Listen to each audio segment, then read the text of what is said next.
여기 한번 보세요. 이 동그라미가 있죠. 이 동그란 게 온전한데 여기다가 선을 하나 쫙 가운데 그어요. 그래서 나는 요 반쪽이다. 나는 요 반쪽에 속한 사람이다. 하면 어떻게 돼요? 온전해졌어요? 아니면 부분적이 됐어요? 예, 부분적이 되는 거예요. 인간은 이렇게 부분적으로 살아요. 부분적으로 산다는 건 뭐냐? 편을 나눠서 사는 거예요. 지금 세상이 많이 시끄럽죠. 예전에도 시끄러웠던 것 같은데 요즘은 더 시끄러운 것 같아요. 그 아이 때문에. 예? 그 아이 때문에. 그러니까 누가 잘했고 잘못했고는 목사가 할 말은 아니에요. 할 말은 아닌데 세상이 이렇게 조각조각 나뉘어져서 서로 갈등하고 반목하고 미워하는 세상인 것 같아요. 그래서 요즘은 이쪽 편에 서든지 반쪽으로 쪼개졌으니까 반대쪽 편에 서든지 해야 뭐가 생길까요? 자기 편이 생겨. 동료가 생겨. 근데 이쪽 편도 들지 않고 이쪽 편도 들지 않고 우리 서로 화해하자. 우리 서로 이해해주자. 저 사람들도 뭔가 저러는 이유가 있겠지 말하면 뭐가 되는지 아세요? 왕따가 돼. 이쪽 편 사람들한테도 넌 우리 편 아니야. 이쪽 편 사람들에게도 너 우리 편 아니야. 너 노선을 확실히 해. 라는 말을 듣게 됩니다. 예수님이 이 땅에 오셔서 이런 배척을 양쪽에서 다 받으셨어요. 예수님이 십자가에 달려 돌아가셨는데 누가 팔았어요? 유다라는 제자가 팔았어요. 이 사람은 어떤 사람이냐? 지금 말로 하면 좌파. 세상에 혁명을 일으켜서 이 이스라엘이 로마를 무력으로 몰아내야 되는데 예수님이 그 일을 해줄 거다라고 생각했던 사람이에요. 근데 예수님하고 같이 다니니까 그럴 줄 알았는데 사랑해라라고만 얘기하고 혁명에는 뜻이 없어요. 그래서 배신을 하신 거죠. 또 이렇게 유다가 팔았는데 이 예수님을 사다가 잡아서 죽인 사람은 누구예요? 요즘 말하는 우파. 정권 잡은 사람들, 세상의 기득권을 누리던 사람들이 예수님을 죽였어요. 예수님이 그래서 사랑의 길은 어떤 길이라고 얘기했냐면 좁은 문, 좁은 길. 많은 사람들은 다 큰 길, 쉬운 길. 자, 이렇게 편에 속하면 뭐가 좋아요? 고민 안 해도 돼요. 우리 정당에서 시키는 강령이 딱 나와. 이거는 반대다 하면 나도 반대하는 거예요. 이 사람은 우리 적이다 하면 어떻게 해요? 거부하면 돼요. 근데 좁은 길을 가는 사람은 뭐냐? 모두를 이해하기 위해서 몸부림칠 수밖에 없어요. 모두를 사랑하기 위해서 애쓸 수밖에 없어요. 자, 엄마가 첫째와 둘째가 서로 싸워요. 그럼 어떻게 돼요? 엄마는 마음이 어때요? 첫째 편 들까? 둘째 편 들까? 첫째도 내 새끼, 둘째도 내 새끼. 그럼 어떻게 해야 돼요? 화해를 시키고 싶어. 근데 애들이 쉽게 화해 안 해요. 엄마 마음은 싸움이 날 때마다 마음이 아파요. 아유, 애들이 왜 이럴까? 내가 사랑이 부족해서 그런가? 이런 고민이 되게 돼 있어요. 하나님이 우리를 보면 어떨까요? 하나님이 좌파 손을 들어줄 거예요. 니들 잘했다. 저 부조리한 사람들하고 싸워서 저 사람들 몰아내려는 너희들이 잘했다라고 손 들어줄 것 같으세요? 아니면 우파 사람도 손잡아주고 너희들 이 질서를 유지하느라고 애쓴다. 저 버르장머리 없는 놈들 저기 하고 싸우느라 애썼다 하고 우파 손 들어줄까요? 우파도 좌파도 없고 이쪽 당도 저쪽 당도 없고 하나님한테는 우리 모두가 뭐냐? 모두가 다 하나님의 자녀고 모두를 다 사랑하세요. 그러니까 이 세상에 내려오셔서 정권을 바꾸고 세상을 혁명하고 제국을 세우지 않고 십자가를 지고 하나님 나라를 어디에다 만들었냐? 우리 마음에 심어주고 가셨어요. 우리 죄 문제를 해결해주고 가셨어요. 왜? 모두를 사랑하니까. 어제 지금 또 집에 가면 또 저도 괴로움을 당해야 되는데 저희 집사람이랑 둘째 아들이 요즘 냉전 중이에요. 왜 그러냐면 대학 입시 때문에 우리 둘째는 음악을 하거든요. 랩을 해요, 랩. 그래가지고 대학을 안 가겠다고 고등학교 들어올 때부터 고등학교 중퇴하겠다는 걸 설득해서 겨우겨우 고등학교 이제 졸업이 눈앞에 다가왔어요. 고등학교 졸업까지는 잘 끌고 왔는데 그 다음은 뭐가 있어요? 엄마는 뭐 하고 싶어요?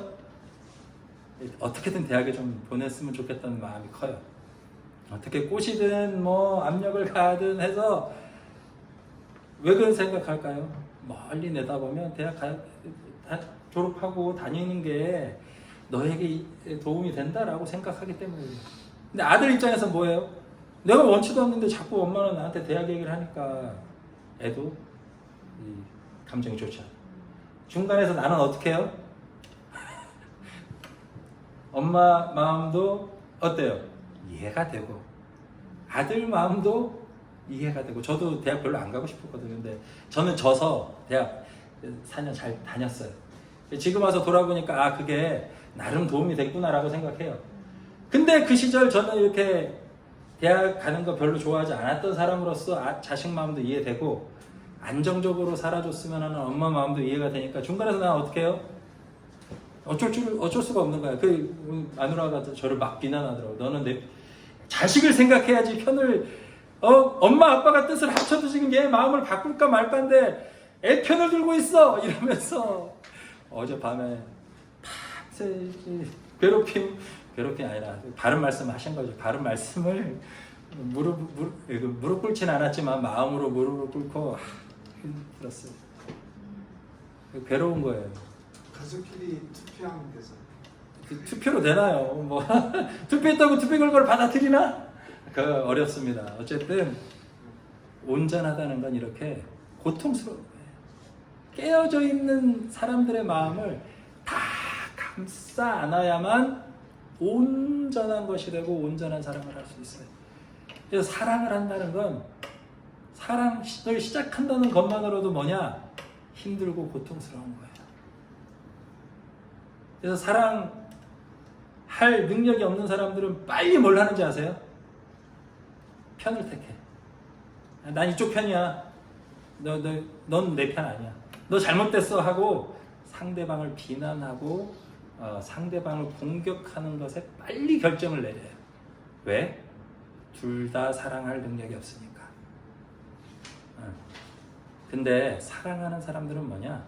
문제가 발생해도 누구 책임인지를 묻지 않고 먼저 뭘 하느냐? 모든 사람들을 감싸고 어떻게 하면 이 사람들을 다 사랑할 수 있을까를 고민하는 게 사랑의 사람이에요. 어렵죠. 이 세상 살아가기 어려워요. 힘들고. 예수님이 이 땅에 오셔서 하셨던 일이 바로 그거예요. 정말 세상의 영웅들은 어떻게 하는지 아세요? 악한 사람을 쳐서 무찌르고 자기만의 새로운 제국, 좀 더 선하다고 자랑하는 제국을 만들어요. 그리고 권위를 가지고 그 권한을 행사해요. 예수님은 뭐 했어요?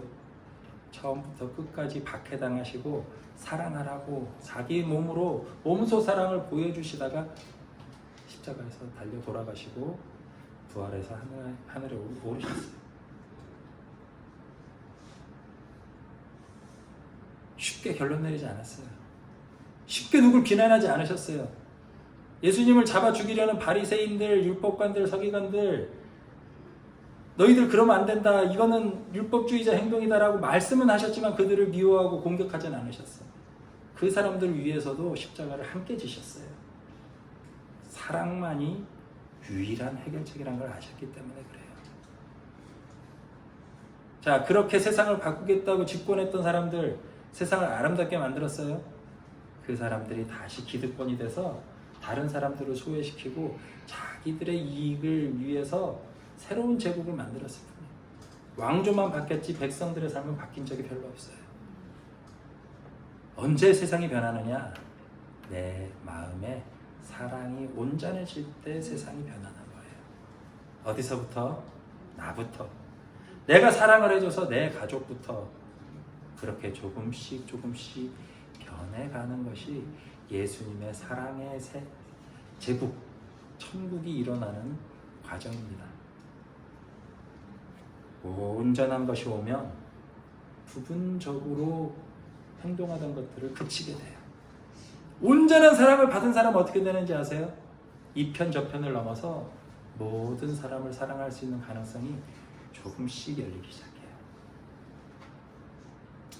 저도 여전히 마음에는 이 편을 들고 싶은 마음, 이 편에 가서 저쪽 사람들 욕하고 잘못됐다라고 싸우고 싶은 마음 있겠어요, 없겠어요?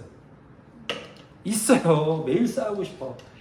그러나 싸우고 싶은 마음이 들 때마다 쉽게 내 편에 속해서 안전하게 살고 싶은 마음이 들 때마다 뭘 기억하느냐? 좁은 길을 가라 하셨던, 좁은 문으로 들어가라 하셨던 예수님의 말씀을 기억해요. 그리고 모든 사람에게 배척받아도 모든 사람을 사랑했던 예수님의 삶을 기억하려고 했어요. 고난받을 때마다, 힘들 때마다 아, 사랑하기로 작정한 사람이 힘든 건 당연한 거지.